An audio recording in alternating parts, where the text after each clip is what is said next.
Salam, selamat berjumpa kembali kepada para pemirsa yang terkasih dalam Tuhan dimanapun berada. Pada saat ini kita akan bisa bertemu kembali untuk bisa mengikuti acara kelas Persatuan Guru-Guru di Jemaat Tanjung Anom. Adapun pembahasan kita pada saat ini adalah pelajaran yang ke-8 dengan judul dalam Mazmur bagian pertama. Baiklah, sebelum kita akan membahas pelajaran-pelajaran ini oleh pembicara, kita akan perkenalkan dulu kepada masing-masing bicara. Yang pertama adalah Bapak Pendeta Del Sompotan. Beliau akan membahas subjudul, yaitu di dalam Mazmur 122 tentang kedamaian Yerusalem. Yang kedua adalah Bapak Ferry Peters. Beliau akan membahas di dalam subjudul Mazmur 15 dan Mazmur 24 tentang Gunung Tuhan. Yang ketiga adalah Bapak Nababan. Beliau akan membahas subjudul di dalam buku Mazmur 51 dengan judul Hati yang Bersih. Baiklah, sebelum pembicara akan membahas ulasan-ulasan materi kita akan berdoa yang akan dipimpin oleh Bapak Ferry Peters. Mari kita bersama berdoa. Segala puji, hormat, syukur kami panjatkan kehadirat Tuhan yang penuh dengan rahmat kasih karunia. Pada kesempatan kali ini, di mana kami akan mendiskusikan pembelajaran sekolah Sabat, pelajaran yang ke-8.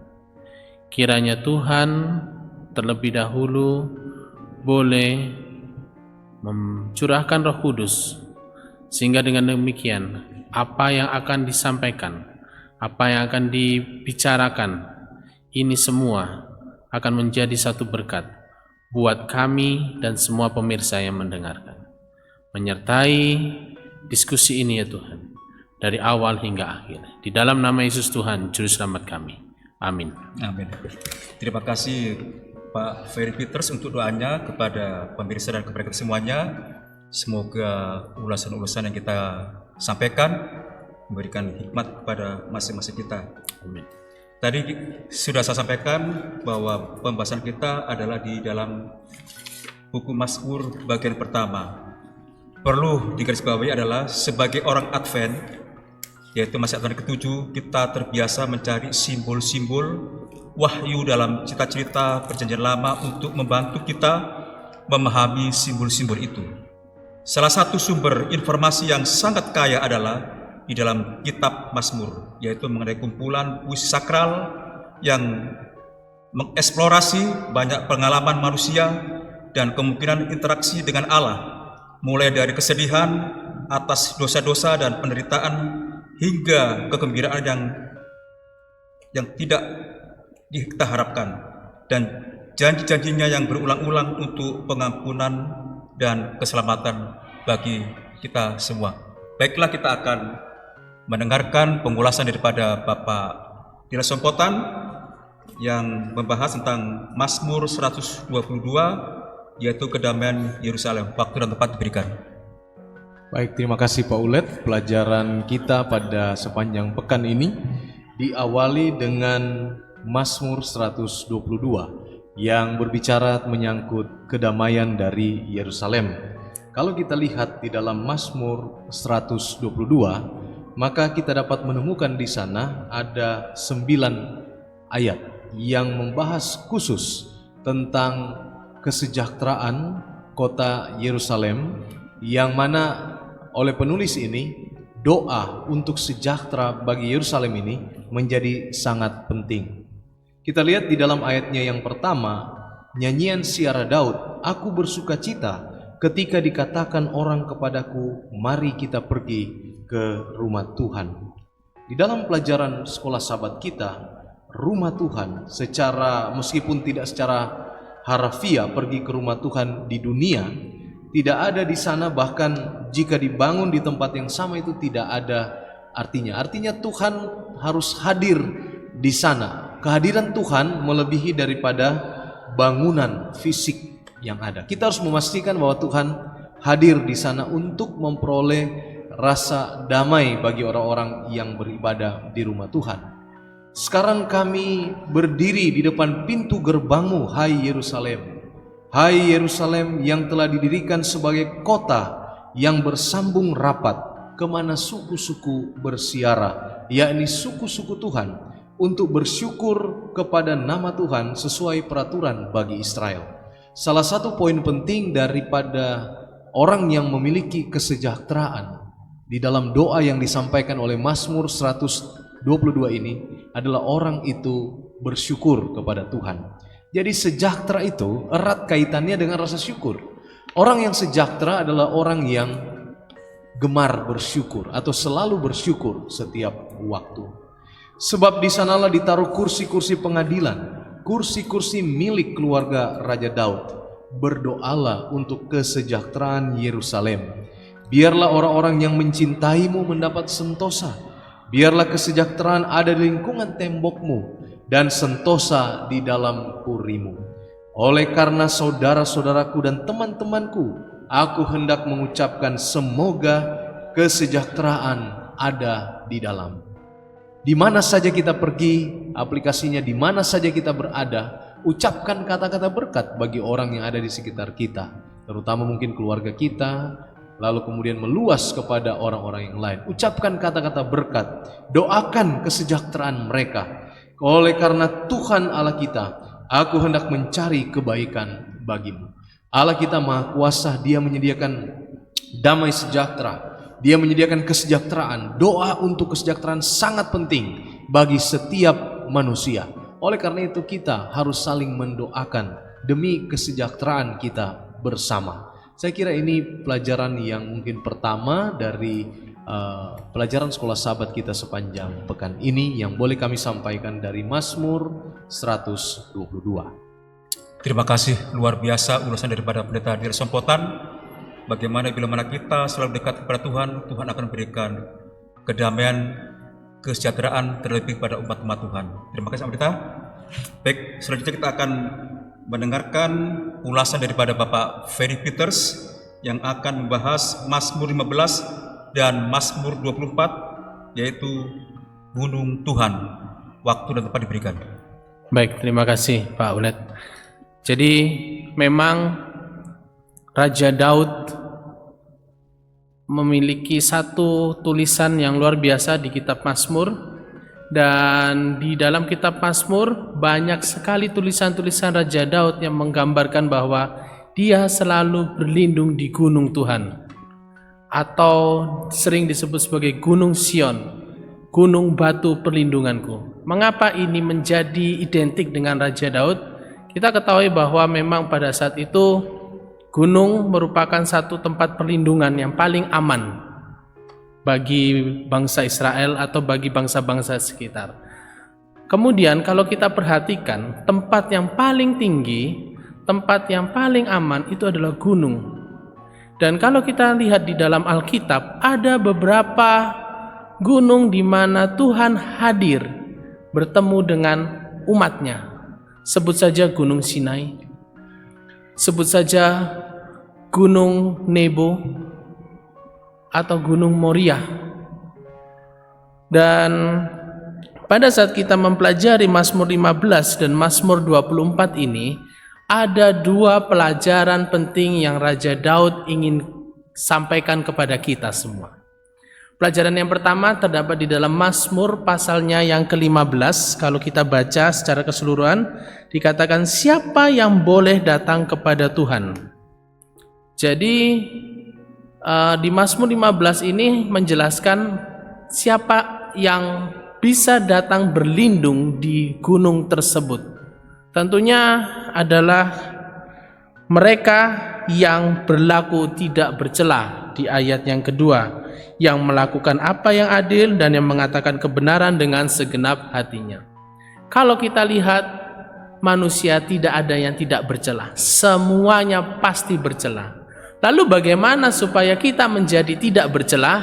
Jawabannya hanya satu, yaitu melalui domba Allah itu sendiri, anak domba Allah itu sendiri, yang tertulis di dalam kitab Wahyu pasal 14 ayatnya yang pertama. Dan aku melihat sesungguhnya anak domba berdiri di Bukit Sion, dan bersama-sama dengan dia 144.000 orang, dan di dahi mereka tertulis namanya dan nama Bapanya. Ini ayat ini merujuk kepada Mazmur pasal yang ke-24, di mana Mazmur pasal 24 ini sudah tidak lagi membicarakan tentang eksistensi gunung Tuhan itu, tetapi mulai mengalihkan perspektif kepada perspektif kosmik, yaitu peperangan antara baik dan jahat. Hanya mereka yang menerima tanda di dahi dan di tangan yang tertulis nama anak domba Allah, itulah yang boleh datang kepada Gunung Sion itu. Gunung Sion melambangkan surga. Mereka yang dapat masuk kerajaan surga adalah mereka yang menerima hukum Tuhan, tidak saja di dalam pikirannya tetapi di dalam perbuatannya juga. Mazmur 1 ayat 1 sampai 7 menjelaskan perbedaan orang-orang yang renungkan firman Tuhan siang dan malam, dan mereka orang-orang fasik yang seperti sekam yang datang dan kemudian hilang. Saya suka membacakan di dalam kitab Yesaya, pasalnya yang ke-58 ayatnya yang ke-14. Ini adalah satu janji Tuhan bagi kita yang mau masuk atau mau datang kepada Gunung Sion itu. Dikatakan di situ adalah, maka engkau akan bersenang-senang karena Tuhan, dan aku akan membuat engkau melintasi puncak bukit-bukit di bumi dengan kendaraan kemenangan. Aku akan memberi makan engkau dari milik pusaka Yakub, bapa leluhurmu, sebab mulut Tuhanlah yang mengatakannya. Mereka ini orang-orang yang seperti apa? Ayat 13 menjelaskan, apabila engkau tidak menginjak-injak hukum Sabat dan tidak melakukan urusanmu pada hari kudusku, apabila engkau menyebutkan hari Sabat hari kenikmatan, hari kudus Tuhan, hari yang mulia, apabila engkau menghormatinya dengan tidak menjalankan segala caramu dan dengan tidak mengurus urusanmu dan berkata omong kosong. Kitab Wahyu membicarakan tentang penyembahan. Pada akhirnya hanya akan ada dua golongan orang, yaitu mereka yang memelihara hukum Tuhan, maka di dahinya akan tertulis tentang janji Tuhan. Dan satu lagi, mereka yang menyembah binatang itu, maka di dahinya juga akan tertulis lambang binatang itu. Dan itu pada akhirnya hanya orang-orang yang menerima tanda tentang Sabat, itulah yang akan masuk ke dalam kerajaan surga atau ke dalam gunung Tuhan. Luar biasa Raja Daud ini, dia menuliskan satu firman Tuhan dalam bentuk sastra dan nyanyian, dan itu sangat identik dengan kitab Wahyu. Kalau kita perhatikan Mazmurnya pasalnya yang ke 24 ayat 1 itu merujuk kepada Wahyu 14 ayat 7, mengakui Tuhan sebagai pencipta. Jadi kita sebagai umat Tuhan, mari kita datang ke gunung batu itu, kita minta penyertaan Tuhan, tolong untuk kita boleh berlindung di dalam gunung itu, dan suatu saat nanti Tuhan akan menjemput kita masuk ke dalam Bukit Sion yang indah itu. Terima kasih. Terima kasih Bapak Ferry sudah mengulas sangat jelas sekali siapa dan bagaimana boleh datang di gunung Tuhan. Terima kasih Pak Ferry ya. Baik, selanjutnya kita akan mendengarkan ulasan daripada Bapak Ana Baban, yaitu dalam Mazmur 51 dengan judul Hati yang Bersih. Waktu dan tempat diberikan. Terima kasih Pak Ulet. Kita akan membahas Mazmur 51. Menurut keterangan dari Mazmur 51, dua ini pasti ditulis oleh Daud ketika dia dihadapkan pada Nabi Nathan atas dosanya. Dua ini juga dapat dipahami dan ditafsirkan sebagai doa yang biasa dipanjatkan oleh setiap orang yang sadar akan kesalahannya dan ingin bertemu dengan Allah yang mendekat. Doa ini dimulai dengan seruan Daud kepada Allah untuk memohon pengampunan dengan permohonan akan belas kasihannya karena pelanggaran-pelanggarannya. Kemudian Mazmur ini terbagi menjadi dua bagian.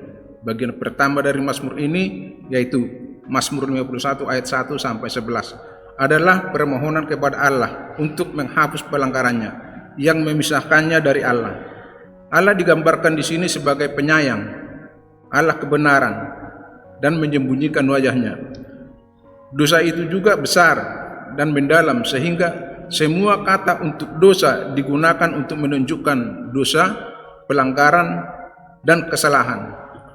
Untuk menggambarkan besarnya dosanya, sang pemazmur menggunakan gambaran yang hiperbolis. Dosanya berasal dari sejak ia masih dalam kandungan ibunya. Mazmur 51 ayat 7. Oleh karena itu, satu-satunya cara baginya untuk mendekati Allah dan memulihkan hubungannya dengan Allah adalah dengan melenyapkan dosanya, seolah-olah tidak terjadi apa-apa. Dalam bagian pertama ini, kata-kata kunci yang mengungkapkan ide penghapusan ini memaknai dua tersebut: hapuskanlah, basuhlah, bersihkanlah, dan menjadi tahir. Dan bagian kedua dari Mazmur ini berfokus pada gagasan pembaruan. Kata kuncinya adalah menciptakan, memperbarui, memulihkan, membangun. Allah digambarkan sebagai pencipta dan juru selamat. Mazmur ini berakhir dengan penglihatan tentang tembok-tembok Yerusalem dan pengorbanan yang menerima oleh Allah.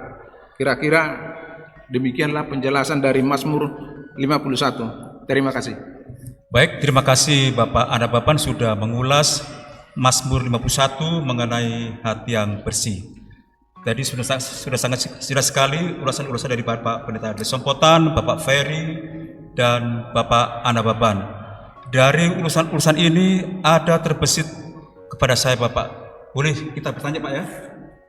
Yaitu satu pertanyaan saja agar boleh kita memahami betapa pentingnya pertanyaan ini.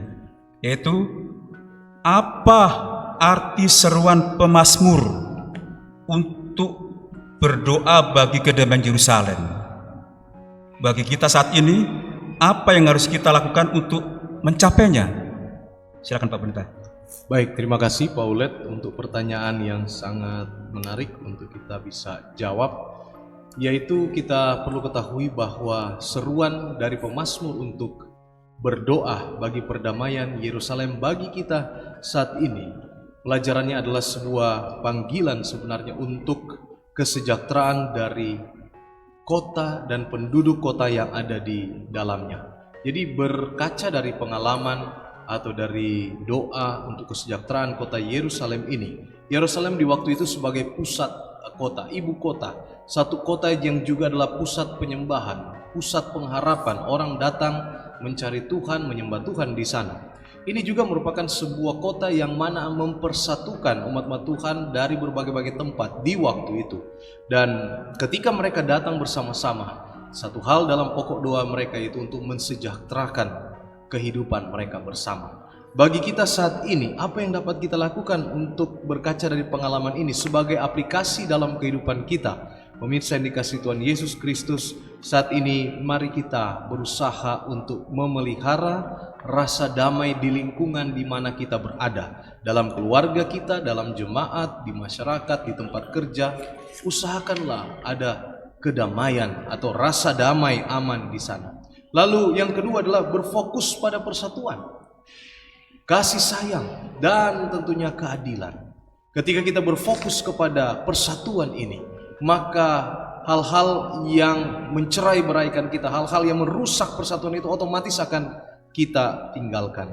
Dan yang berikut tentunya adalah kita harus berdoa dan berpedoman kepada Tuhan, harus setia kepada Tuhan, yang mana Tuhan telah berjanji bahwa Dialah yang akan menganugerahkan kepada kita keamanan, kedamaian, dan kesejahteraan. Saya kira ini adalah jawaban untuk pertanyaan yang disampaikan oleh Pak Uli.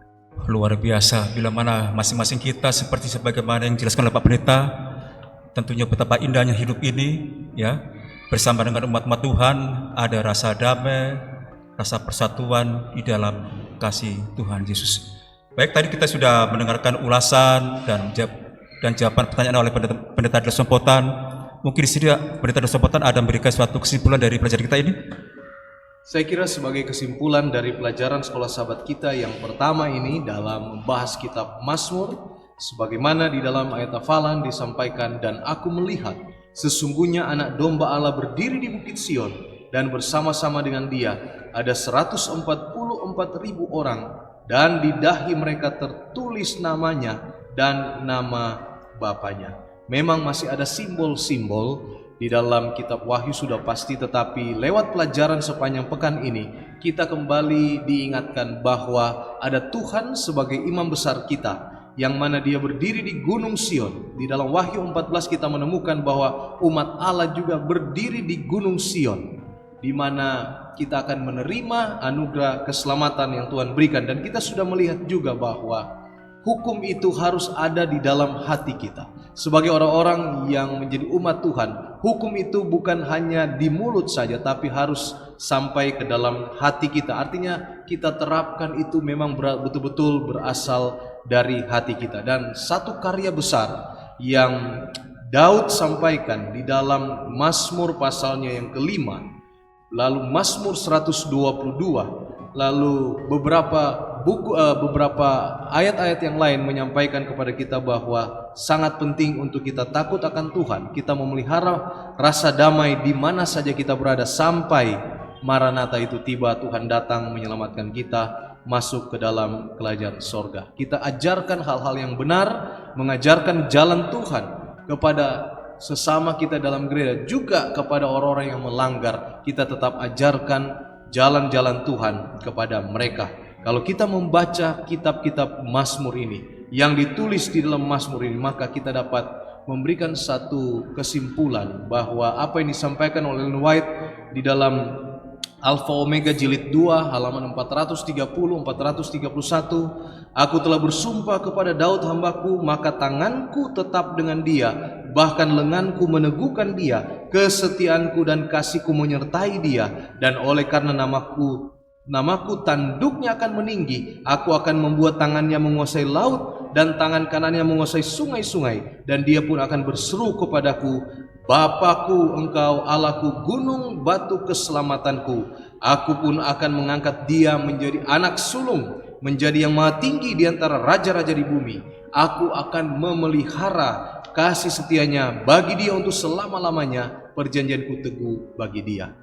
Berkat dari Daud juga akan menjadi bagian kita semua apabila kita setia kepada Tuhan. Amin. Luar biasa kesimpulan yang kita dapatkan, bahwa Tuhan sangat rindu sekali kita untuk diselamatkan. Baik, untuk menutup acara kelas persatuan guru ini, kita minta Pak Pendeta untuk mendoakan kita firman Tuhan, dan juga kita doakan para pemirsa agar ada satu kuasa untuk selalu rindu belajar firman Tuhan dan menghidupkan dalam setiap kehidupannya. Mari kita berdoa.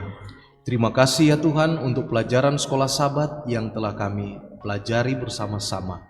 Kiranya pelajaran ini boleh menjadi berkat pencerahan bagi pemirsa kami di mana saja berada.